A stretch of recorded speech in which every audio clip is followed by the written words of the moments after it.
Hi, everybody. Dan Illman, Mike Beer. Let's take a look at the field for the Pumpkin Pie Stakes, one of 3 stakes races at Aqueduct on Saturday. This one carded as race number 7, the opening leg of the 50-cent late pick 4. We're going 7 furlongs for fillies and mares, 3-year-olds and up. Philanthropic, the number 1 for Jason Service, Arad Ortiz, the 2-to-1 morning line favorite, and Timeform US believes that Philanthropic might have a huge advantage. Being on the lead in a blue bar scenario that might favor horses on or near the early lead, this filly does have big speed. Can she get the 7?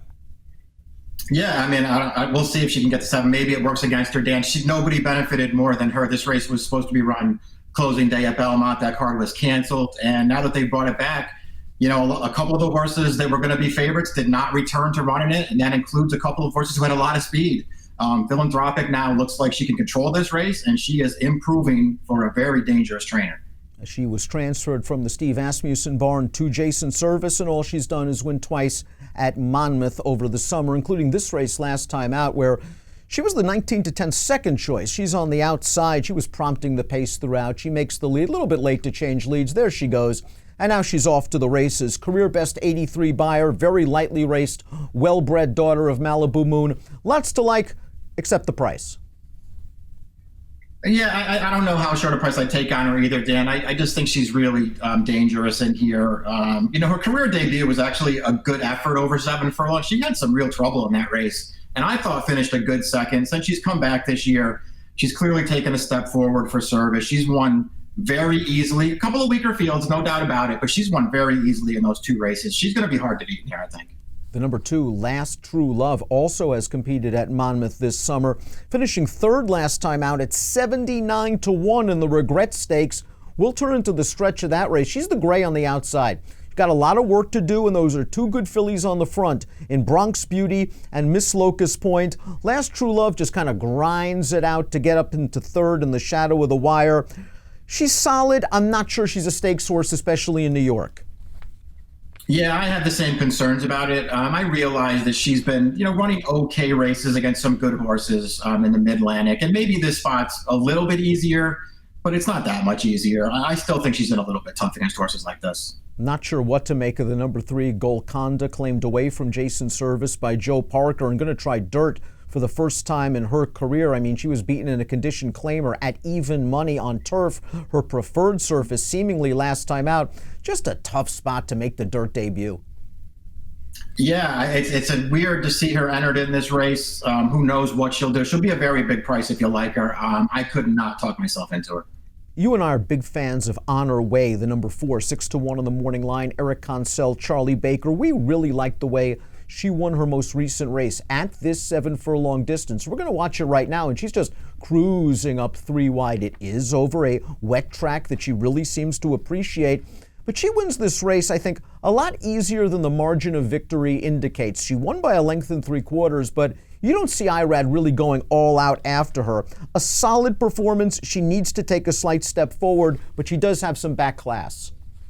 She does. She's a pretty nice horse, and she's a contender in here. I agree. I thought she won this race here very impressively. Her race 2 back, the first one off the claim for Charlie Baker, she was, you know, 3 wide on a day when the rail was very strong and had a big excuse that day. Her good race is going to give her a real chance in here, Dan. We'll see if the race sets up for her. I do think she wants to sort of sit and make a run, so we'll see if she gets the right trip in this race.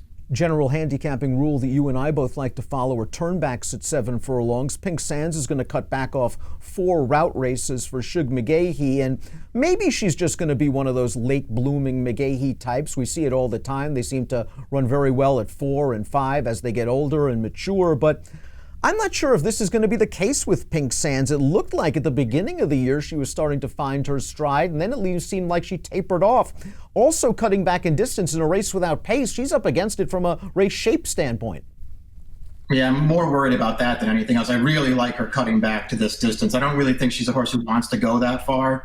I think the 7 furlongs is a great distance for her. And as you say, she was improving earlier this year. It felt like, listen, maybe the decline in her form recently has everything to do with the longer distances in graded stakes races. She fits much better in this race, and she will be running at the end. I'm going to use her, but I don't love her in here.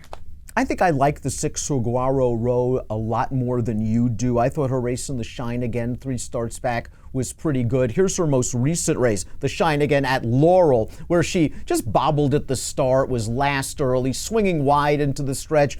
I was a little disappointed that she didn't get second, but I mean, she lost in a photo finish for the place. Throw out the race 2 starts back over a synthetic surface. The original Shine Again at Saratoga, she didn't break. She was 4 wide against Special Relativity.